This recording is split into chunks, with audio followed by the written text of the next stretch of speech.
نے کہا تھا نا تیرا کیا بنے گا، میں کہتا ہوں مرزا صاحب یہ حدیثیں موجود ہونے کے ساتھ تمہارا کیا بنے گا؟ جب وہ تکبیر کہے تو تم بھی تکبیر کہو، جب وہ قرات کرے تو تم چپ رہو۔ بتاؤ مرزا صاحب اس میں یہ کہاں ہے کہ جب وہ اونچی قرات کرے تو تم چپ رہو؟ آپ مجھے بتائیں حنفیوں کا کیا بنے گا، تیرا کیا بنے گا کالیا؟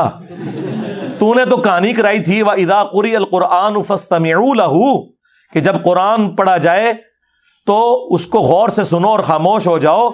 تو بتا 17 میں سے 11 رکعتوں میں تو اونچی آواز سے قرآن ہی نہیں پڑھا جاتا، تو پھر کیوں خاموش کھڑا ہو کے دکانوں کا حساب کرتا ہے اے حنفی مسلمان؟ زور اثر میں تیرے پاس کیا بہانہ ہے؟ تیرے پاس کون سی قرآن کی آواز آ رہی ہے جو تو نے خاموشی سے سننی ہے اور توجہ کے ساتھ اس میں بولنا نہیں ہے؟ بسم اللہ الرحمن الرحیم، الصلاۃ والسلام علیک یا سیدی یا رسول اللہ وعلی آلک و اصحابک یا سیدی یا حبیب اللہ۔ فرقہ جیلمیاں بلکہ جیلمی فرقی کے بانیوں سرپرست محمد علی مرزا کا ایک کلپ سنا جس میں حسب معمول وہ احناف پر اعتراض کرتے ہوئے اپنے مخصوص انداز میں برا بلا کہتے ہوئے کہہ رہے تھے کہ احناف جو ہیں وہ نمازوں میں چاہے وہ جہری ہوں یا سری ہوں ان میں قرات خلف الامام کے قائل نہیں ہیں۔ اس پر ان کے پاس بالخصوص جو سری نمازیں ہیں جن میں قرات آہستہ کی جاتی ہے ان کے پاس کوئی دلیل نہیں ہے قرات خلف الامام کے نہ کرنے کی۔ اس حوالے سے میں آپ احباب کے گوش گزار چند احادیث کرنا چاہتا ہوں۔ امام اعظم ابو حنیفہ نعمان بن ثابت رضی اللہ تعالیٰ عنہ کا جو اس حوالے سے موقف ہے وہ قرآن و سنت کے دلائل سے مزین ہے۔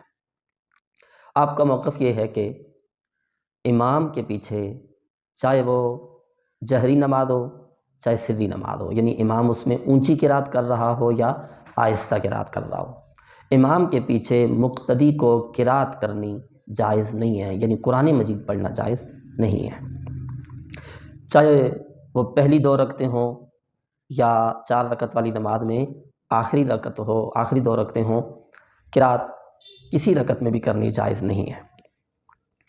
مرزا صاحب کہہ رہے تھے آپ کا کیا بنے گا اے احناف، آپ کدھر جائیں گے، کون سا بہانہ تلاش کریں گے زور و اثر میں قرات کے نہ کرنے کا؟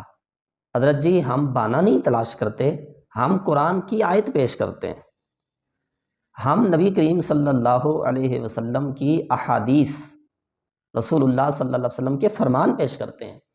بہانہ بنانے کی تو اس کو ضرورت ہو جس کے پاس آیات نہ ہوں، جس کے پاس احادیث نہ ہوں، ہمارے پاس تو قرآن و سنت سے دلائل ہیں۔ میں آپ احباب کے گوش گزار کرتا ہوں۔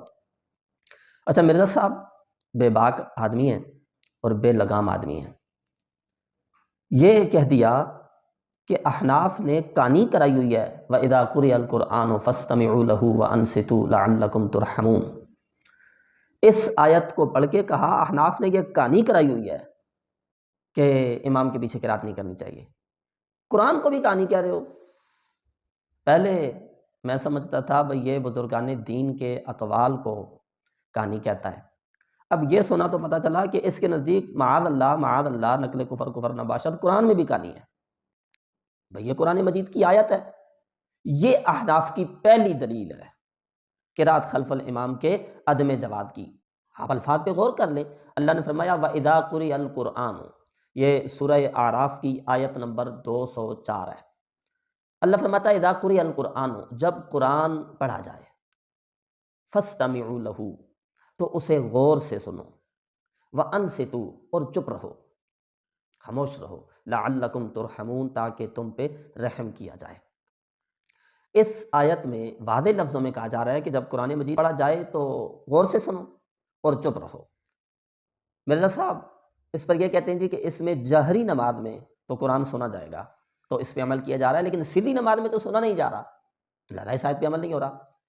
لیکن آپ اگر غور کریں نا تو اس میں لفظ 2 ہیں، یہ جب قرآن پڑھا جائے پہلے کہا گیا اسے سنو اور پھر کہا گیا اور چپ رہو۔ ظاہر ہے جب کوئی شخص قرآن سن رہا ہے تو چپ کر کے ہی سن رہا ہے نا، تو اونچا پڑھا جا رہا ہے تو اس کا ذکر تو فَاسْتَمِعُوا لَهُ میں آ گیا، اور جہاں قرآن مجید نماز کے اندر امام آہستہ آواز میں پڑھ رہا ہے وہاں فَاسْتَمِعُوا لَهُ تو نہیں ہو سکتا، لیکن وَأَنصِتُوا آیا ہی اس کے لیے ہے کہ جب امام آہستہ قرات کر رہا ہے سن تو نہیں سکتے ہو، لیکن اب بھی تمہیں حکم یہ ہے کہ وَأَنصِتُوا تم چپ رہو۔ یہ احناف کی دلیل ہے۔ دوسرا، احادیث مبارکہ میں یہ موجود ہے، ہمیں کوئی انکاری نہیں ہے کہ صحابہ کرام قرات خلف الامام کیا کرتے تھے۔ بعض احادیث میں مطلقاً یہ ہے کہ قرات خلف الامام کیا کرتے تھے، اور بعض احادیث میں یہ ہے کہ جو سری نمازیں ہیں ان میں کیا کرتے تھے، اور بعض احادیث میں یہ ہے کہ صرف امام کے پیچھے جو ہیں صحابہ کرام وہ سورۃ الفاتحہ پڑھا کرتے تھے۔ لیکن یہ ساری احادیث جن میں مطلقاً قرات خلف الامام کا ذکر ہے یا سری نمازوں میں کرنے کا ذکر ہے یا فاتحہ کے پڑھنے کا ذکر ہے، یہ ساری احادیث منسوخ ہیں۔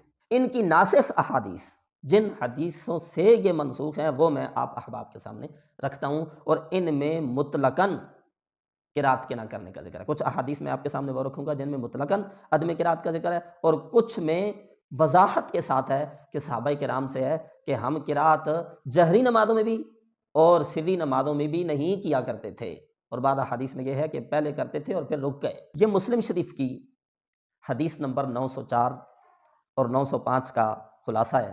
حضرت ابو موسیٰ اشعری رضی اللہ تعالی عنہ سے مروی ہے کہ سرکار دو عالم صلی اللہ علیہ وسلم نے ارشاد فرمایا، جب تم نماز پڑھو تو اپنی صفوں کو سیدھا کرو، پھر تم میں سے ایک شخص تمہاری امامت کرائے۔ حضور نے فرمایا فَإِذَا كَبَّرَ فَكَبِّرُوا، جب وہ تکبیر کہے تو تم بھی تکبیر کہو، اور وَإِذَا قَرَأَ فَأَنصِتُوا، نبی پاک علیہ السلام نے ارشاد فرمایا جب تکبیر کہے تم تکبیر کہو، لیکن جب وہ قرات کرے تو تم چپ رہو۔ بتاؤ مرزا صاحب اس میں یہ کہاں ہے کہ جب وہ اونچی قرات کرے تو تم چپ رہو، اور اس میں یہ کہاں ہے کہ جب وہ قرات کرے تو تم سنو؟ لفظ ہی بتا رہا ہے وہ قرات کرے، کیا سری نماز میں امام جو ہے اس پر وَإِذَا قَرَأَ صادق نہیں آتا؟ اور جب وہ وَإِذَا قَرَأَ ہے قرات وہ کر رہا ہے تو مقتدی پیچھے پڑھے گا تو فَأَنصِتُوا پہ عمل ہوگا۔ اس پہ عمل کی یہی صورت ہے اذا قرأ فانصتوا، جب وہ قرات کرے مطلق ہے، المطلق یجری علی اطلاقہ، مطلق اپنے اطلاق پہ جاری رہتا ہے۔ جب وہ قرات کرے چاہے اونچی کرے چاہے آہستہ کرے، فانصتوا تم چونکہ نماز میں اس کے ساتھ شریک ہو تو قرات اسی کی مانی جائے گی، تم نے خاموش ہو کے سننا ہے۔ یہ ایک حدیث ہو گئی۔ بہت سی احادیث ہیں، میں چونکہ وقت کی قلت ہے تو چند ایک احادیث آپ کے سامنے رکھوں گا۔ نمبر 2، ابو داؤد شریف نسائی شریف میں ہے، نبی کریم صلی اللہ علیہ وسلم سے حضرت سیدنا ابو ہریرہ رضی اللہ تعالی عنہ روایت کرتے ہیں، حضور علیہ السلام نے ارشاد فرمایا کہ انما الامام لیؤتم بہ، امام اس لیے بنایا جاتا ہے کہ اس کی اقتداء کی جائے۔ فاذا کبر فکبروا، حضور نے ارشاد فرمایا جب وہ تکبیر کہے تو تم بھی تکبیر کہو، واذا قرأ فانصتوا، اور جب امام قرات کرے تو فانصتوا تم خاموش رہو۔ یہ نسائی شریف ہے۔ اس میں امام نسائی نے یہ جو آیت ہے نا وَإِذَا قُرِئَ الْقُرْآنُ فَاسْتَمِعُوا لَهُ وَأَنصِتُوا لَعَلَّكُمْ تُرْحَمُونَ، اس آیت کو اپنے باب کے عنوان میں شامل کیا ہے۔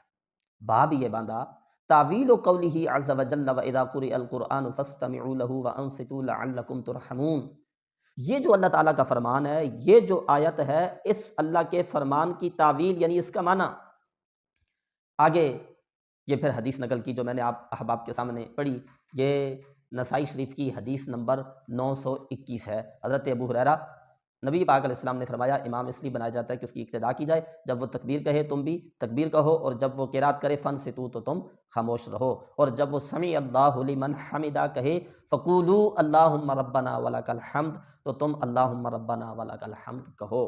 یہ دلیل ہے ہمارے پاس مرزا صاحب، جو تم کہہ رہے تھے جی کون سا بہانہ تلاش کرو گے، بہانہ تلاش کرنے کی کوئی ضرورت نہیں ہے، ہمارے پاس احادیث موجود ہیں۔ حضرت امام محمد، یہ موطا امام محمد میں حدیث نقل کرتے ہیں۔ موطا امام محمد میں باب کا نام ہے جی باب القراءۃ فی الصلاۃ خلف الامام، امام کے پیچھے نماز میں قراءت کرنے کا باب۔ اس میں حضرت نافع سیدنا عبداللہ ابن عمر رضی اللہ تعالی عنہ سے روایت کرتے ہیں، قالا، حضرت عبداللہ ابن عمر فرماتے ہیں من صلی خلف الامام، جو شخص امام کے پیچھے نماز پڑھے کفت ہو قراءتہ، اسے امام کی قرات کافی ہے۔ یہ موطا امام محمد کی حدیث نمبر 115 ہے۔ آگے حضرت عبداللہ ابن مسعود، حدیث نمبر 120، عبداللہ ابن مسعود راوی ہیں، اس میں بڑی وضاحت کے ساتھ ہے، اور میں مرزا صاحب کو اس پہ چیلنج کر رہا ہوں کہ آپ بتائیں اس حدیث میں صراحت کے ساتھ سری نمازوں میں قرات کرنے سے منع کیا جا رہا ہے یا نہیں کیا جا رہا ہے۔ حضرت عبداللہ ابن مسعود رضی اللہ تعالی عنہ سے مروی کہ آپ یعنی عبداللہ ابن مسعود کانا لا یقرأ خلف الامام، عبداللہ ابن مسعود فقیہ صحابی ہیں، یہ وہ ہیں جن کے بارے میں نبی پاک علیہ الصلوۃ والسلام ارشاد فرماتے ہیں جو عبداللہ ابن مسعود کو پسند ہے وہ مجھے پسند ہے، اور جو عبداللہ ابن مسعود کو ناپسند ہے وہ مجھے ناپسند ہے۔ یہ وہ صحابی ہیں۔ نبی کریم علیہ الصلوۃ والسلام کہ یہ صحابی ابن مسعود سے ہے کہ کانا لا یقرأ خلف الامام، آپ امام کے پیچھے قرات نہیں کیا کرتے تھے، فی ما یجہر فیہ و فی ما یخافت فیہ، نہ ان نمازوں میں قرات کیا کرتے تھے جن میں جہر کیا جاتا ہے، اور نہ ان نمازوں میں قرات کیا کرتے تھے جن میں امام آہستہ قرات کرتا ہے، سری قرات کرتا ہے۔ یہ واضح لفظوں میں صراحت کے ساتھ موجود ہے۔ عبداللہ ابن مسعود جو تربیت یافتہ ہیں جناب نبی کریم صلی اللہ علیہ وسلم کے، تو وہ قرات خلف الامام والی جو احادیث تم تک پہنچی تو کیا حضرت عبداللہ ابن مسعود کو ان کا علم نہیں تھا؟ عبداللہ ابن مسعود امام کے پیچھے قرات نہیں کرتے، نہ جہری نمازوں میں اور نہ ہی سری نمازوں میں۔ اور آگے پھر بتاتا ہے فی الاولیین ولا فی الاخریین، نہ ہی پہلی دو رکعتوں میں قرات کیا کرتے تھے اور نہ ہی پچھلی یعنی آخری دو رکعتوں میں قرات کیا کرتے تھے۔ بڑے واضح لفظوں میں بتا دیا گیا کہ سری نمازوں میں بھی قرات عبداللہ ابن مسعود نہیں کرتے تھے۔ یہ بہانہ نہیں، احناف کے پاس یہ دلیل ہے۔ تم نے کہا تھا نا تیرا کیا بنے گا، میں کہتا ہوں مرزا صاحب یہ حدیثیں موجود ہونے کے ساتھ تمہارا کیا بنے گا جو تم قرآن کی آیتوں کو کہانی کہہ رہے ہو، صحابہ کرام کے اس عمل کو یہ کہہ رہے ہو کہ تمہارا کیا بنے گا؟ اپنی فکر کیجئے، ہم تو حضرت عبداللہ ابن مسعود رضی اللہ تعالی عنہ اور ان صحابہ کرام کے ساتھ ہیں۔ آپ قرات نہیں کرتے تھے، نہ جہری نمازوں میں نہ سری نمازوں میں، نہ پہلی دو رکعتوں میں نہ آخری دو رکعتوں میں۔ ہاں وَإِذَا صَلَّى وَحْدَهُ، جب آپ منفرد اکیلے نماز پڑھا کرتے، قرأ فی الاولیین بفاتحۃ الکتاب وسورۃ، تو پہلی دو رکعتوں میں فاتحہ بھی پڑھتے اور آگے قرآن مجید کی کوئی سورت بھی پڑھتے، ولم یقرأ فی الاخریین شیئا، اور آخری دو رکعتوں میں قرآن مجید کی تلاوت نہیں کیا کرتے تھے۔ یہ دلائل ہیں احناف کے قرات خلف الامام کے حوالے سے۔ اللہ تعالیٰ آپ کو بھی سمجھنے کی، عمل کرنے کی توفیق عطا فرمائے۔ وآخر دعوانا الحمدللہ۔